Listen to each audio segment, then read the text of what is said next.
Здравствуйте, меня зовут Сергей, вы на канале Поваренная книга. И в этом видео я покажу, как приготовить 3 замечательных настоящих шницеля в панировке из разных стран. И первым я приготовлю свиной шницель из Японии под названием тонкацу, что в переводе означает свиная котлета. Для этого потребуется кусочек свиной вырезки, лучше всего с тонкой прослойкой жирка. Многие японцы считают, что жирок непосредственно самое вкусное. Кусочек должен быть примерно сантиметр толщиной. В мясе необходимо сделать множество надрезов от жирка вглубь мяса. Буквально сантиметра 1,5 и каждые полсантиметра. Это необходимо для того, чтобы жир прожарился больше мяса. При этом мясо сохранило свою сочность, а жирок был готов и практически вытопился. Свинина мясо само по себе нежное, особенно вырезка.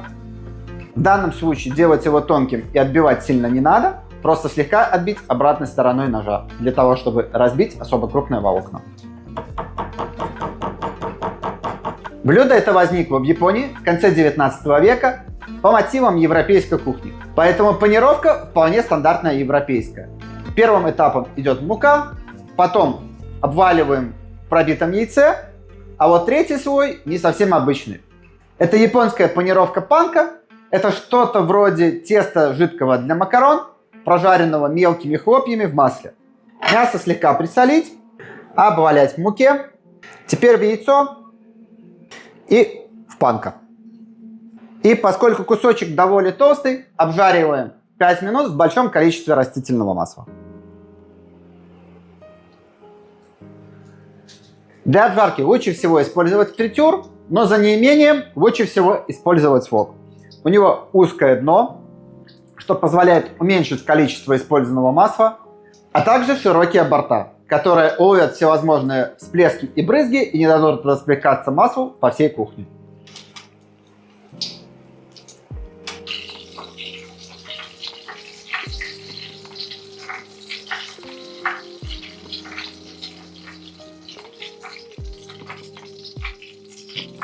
Подают тонкацу обычно уже нарезанным.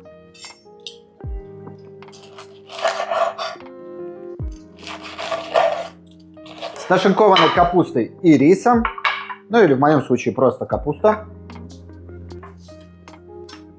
И обязательно соусом тонкацу.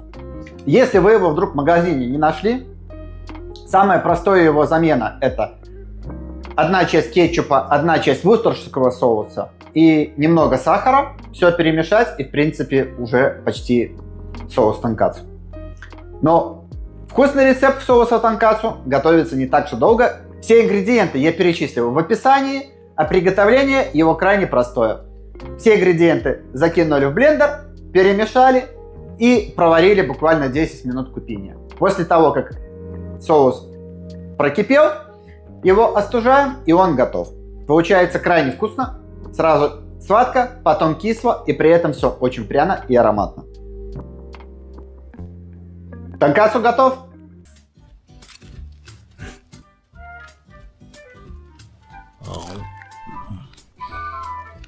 Вкуснятина! А теперь итальянский куриный шницель под названием Cotolletto di Pollo, что переводится как куриная котлета. Для него подойдет абсолютно любое куриное мясо. Можно взять грудку, но я лично предпочитаю взять филе куриного бедра. Это более нежная и жирненькая часть. Освобождаем его от костей. Теперь необходимо слегка, без фанатизма, отбить. После этого мясо лучше разрезать на порционные кусочки. У меня кусочек получился размером с ладонь, мне хочется его разделить пополам. Теперь мы эти отбивные будем мариновать прямо в куриных яйцах. Для этого пробитые яйца немного присолить. Добавляем туда лимонный сок и сушеную смесь итальянских трав. Отправляем туда мясо и оставляем мариноваться примерно минут на 15. Для котолетто ди поло используются обычные панировочные сухари, но к ним добавляем большое количество петрушки и сыр пармезан. Это придаст дополнительную приятность и аромат. Далее вылавливаем мясо из маринада, обваливаем в панировочной смеси И жарим в большом количестве растительного масла или во фритюре. Кусочки здесь небольшие, курица готовится быстро, поэтому обжариваем буквально 3 минутки.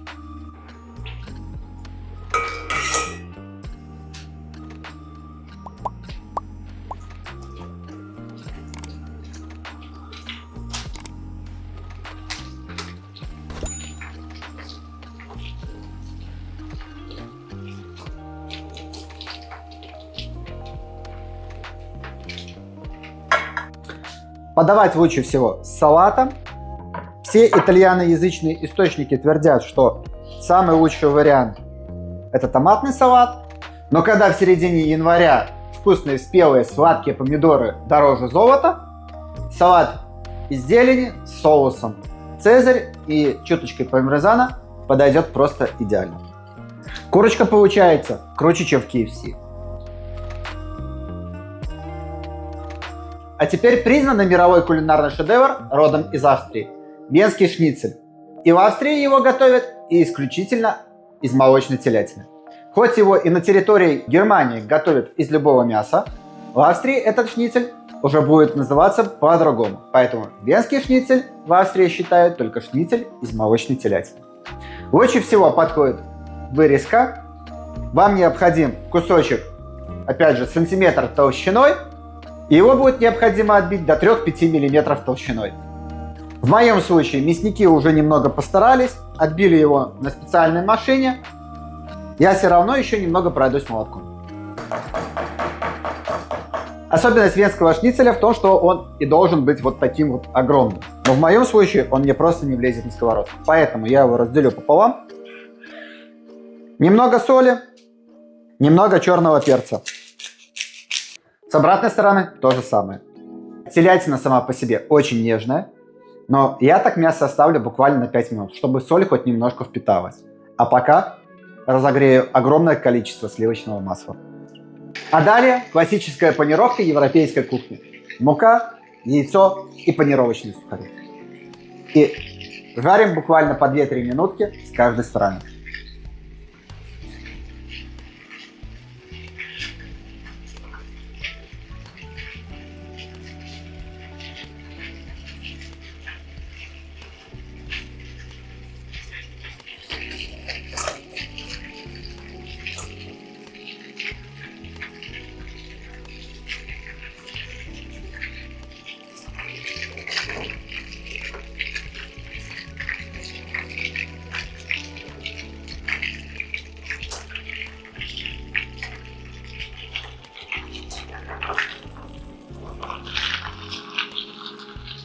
И один главный нюанс. Жарить надо на постоянном большом жаре. Иначе вместо вот этой красоты может получиться что-нибудь вот такое. Как у меня завокаплучивалась моя индукционная плита и решила перегреться. Благо, нерушимая классика спасла. А подавать венский шницель лучше всего с чем-нибудь из картошки. Любая ее ипостасия, жареная, вареная, пюре или, как в моем случае, картофельный салат. И обязательно долька лимона. Лимонный сок прекрасно компенсирует излишнюю жирность панировки, потому что она в процессе приготовления напитывает в себя много масла. За 5-6 минут готовки телятина превратилась в абсолютно белое мясо. Она нежная, и это с ней можно позволить. Приятного аппетита! Подписывайтесь, пишите комментарии и до новых встреч!